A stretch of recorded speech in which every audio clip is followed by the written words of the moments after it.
Bonjour à tous, c'est Mustapha, j'espère que vous allez bien et surtout j'espère que votre rentrée se passe bien. Ça fait déjà plus d'une semaine que vous avez commencé les cours. Aujourd'hui à la fac, le 11 septembre 2024, vous avez eu le cours de stéréochimie. C'est un cours qui peut paraître compliqué au premier abord, mais vous allez voir qu'il va vite devenir simple avec quelques moyens qu'on va essayer de décortiquer ici. Pour représenter donc ce cours il traite de la stéréochimie, donc de la représentation des molécules dans l'espace.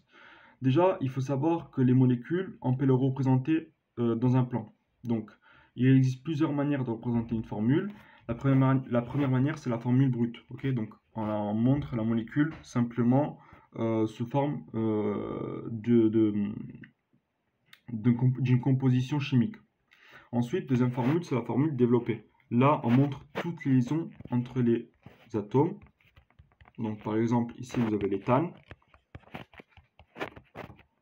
Ensuite, troisième formule, c'est la formule semi-développée. Dans ce cas-là, on ne montre pas les liaisons entre le carbone et l'hydrogène. Par exemple, pour une molécule d'éthanol, on ne va montrer que les liaisons entre les carbones et autres molécules que l'hydrogène. L'hydrogène, on ne montre pas les liaisons. Et quatrième et dernière formule, c'est la formule topologique. C'est toujours avec l'éthanol. Donc, chaque sommet ici et ici correspond à un carbone et chaque tiré correspond à une liaison entre carbone et carbone. On ne montre que les hétéroatomes, c'est-à-dire on ne va montrer que les atomes qui vont être différents du carbone et de l'hydrogène.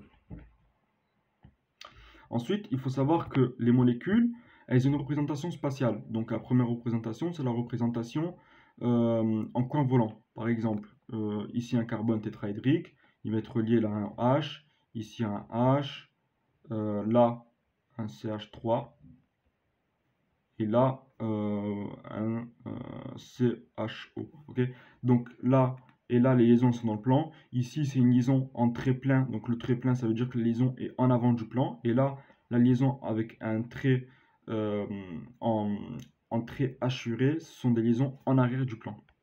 Ça c'est le procédé coin volant. Ensuite vous avez le procédé en Newman. Le procédé de Newman, il consiste à avoir une molécule dans l'espace par l'avant. Ok, donc on s'imagine la molécule, on la tourne vers la gauche, ok, et ensuite ça permet de voir la molécule en avant. Donc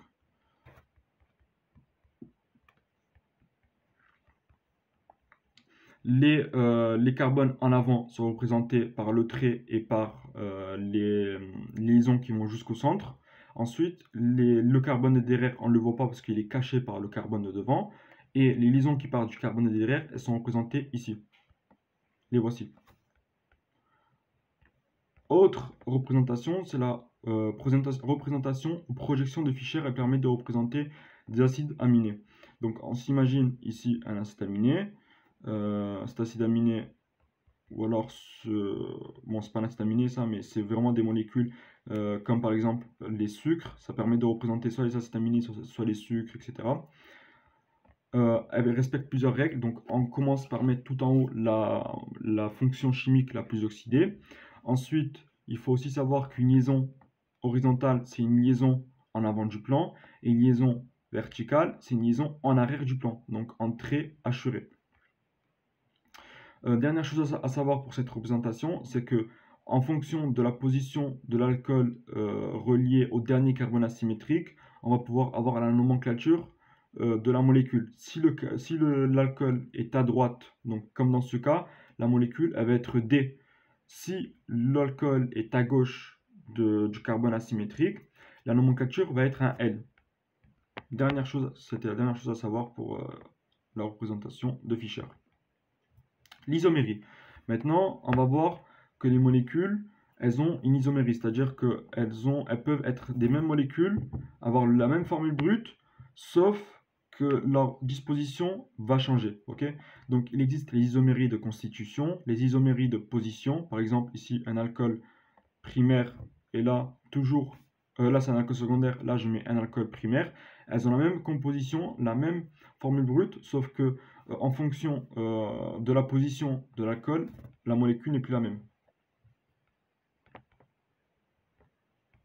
Ensuite, vous allez avoir ce qu'on appelle les stéréoisomères. La stéréoisomérie, c'est la représentation des molécules dans l'espace. Deux stéréoisomères, ce sont deux molécules qui ont la même formule brute, la même disposition des liaisons dans le plan, sauf que dans l'espace, ces dispositions, elles vont différer. C'est-à-dire qu'on pourra avoir une molécule qui a telle liaison en avant, une liaison A en avant et une liaison B en arrière, et une autre molécule avec une liaison A en arrière et une liaison B en avant. Okay, donc c'est ça un stéréoisomère. La stéréoisomérie repose sur la notion de chiralité. Une molécule chirale, c'est une molécule pouvant avoir son image dans un miroir qui est non superposable à celle-ci. Donc si on devait tracer un carbone en procédé coin volant, donc ici on va mettre 4 substituants, CH3, ici Br. Sa molécule chirale, ça aurait pu être ça. Donc, c'est son image dans un miroir, sauf qu'elle est non superposable. C'est-à-dire que si on retournait cette molécule-là, on la retournait et qu'on essayait de la superposer sur celle-ci, ça ne marcherait pas. Pourquoi? Parce que les liaisons ne correspondraient pas, elles seraient inversées. Okay, c'est la notion de chiralité. Ça, en l'occurrence, ce sont des énantiomères, c'est-à-dire que ce sont des molécules images l'une de l'autre dans un miroir et qui ne sont pas superposables. C'est une notion importante à comprendre. Pourquoi? Parce que c'est cette notion-là qui va déterminer l'activité optique de la molécule. Soit la molécule va faire tourner la lumière vers la droite, soit vers la gauche. En somme, les stéréoisomères, ce sont des molécules, des énantiomères en général, ce sont des molécules qui ont les mêmes propriétés physico-chimiques, donc les propriétés physico-chimiques sont identiques, sauf pour ce qui est des activités optiques. C'est-à-dire que si cette molécule fait tourner la lumière vers la droite, elle va la faire tourner vers la gauche. Donc les activités optiques sont inversées, sont opposées. Lorsqu'on va mettre les molécules, ces deux molécules en même proportion, c'est-à-dire qu'ici on va mettre 50% là, et là 50% ici, on va avoir un mélange racémique, c'est-à-dire que l'activité optique s'annule, et donc il n'y a plus d'activité optique. Pour déterminer la configuration absolue d'un carbone, il y a plusieurs règles. Les règles de Cahn-Ingold-Prelog. Donc, on s'imagine ici une molécule. Et cette molécule-là, elle va respecter plusieurs règles. Donc, première règle de Cahn-Ingold-Prelog, c'est la priorité au substituant qui est fixé. Donc, on commence d'abord toujours par regarder les atomes qui sont directement reliés au carbone. C'est la première règle. Deuxième règle, on regarde les atomes en deuxième position si jamais on a les mêmes atomes en première position. C'est-à-dire que ici et ici, on a un carbone en première position. Donc, en fait, pour savoir qui sera le plus prioritaire, on regardera les atomes en deuxième position. Pour savoir lequel des atomes en première position sont prioritaires, il y a un moyen mnémotechnique.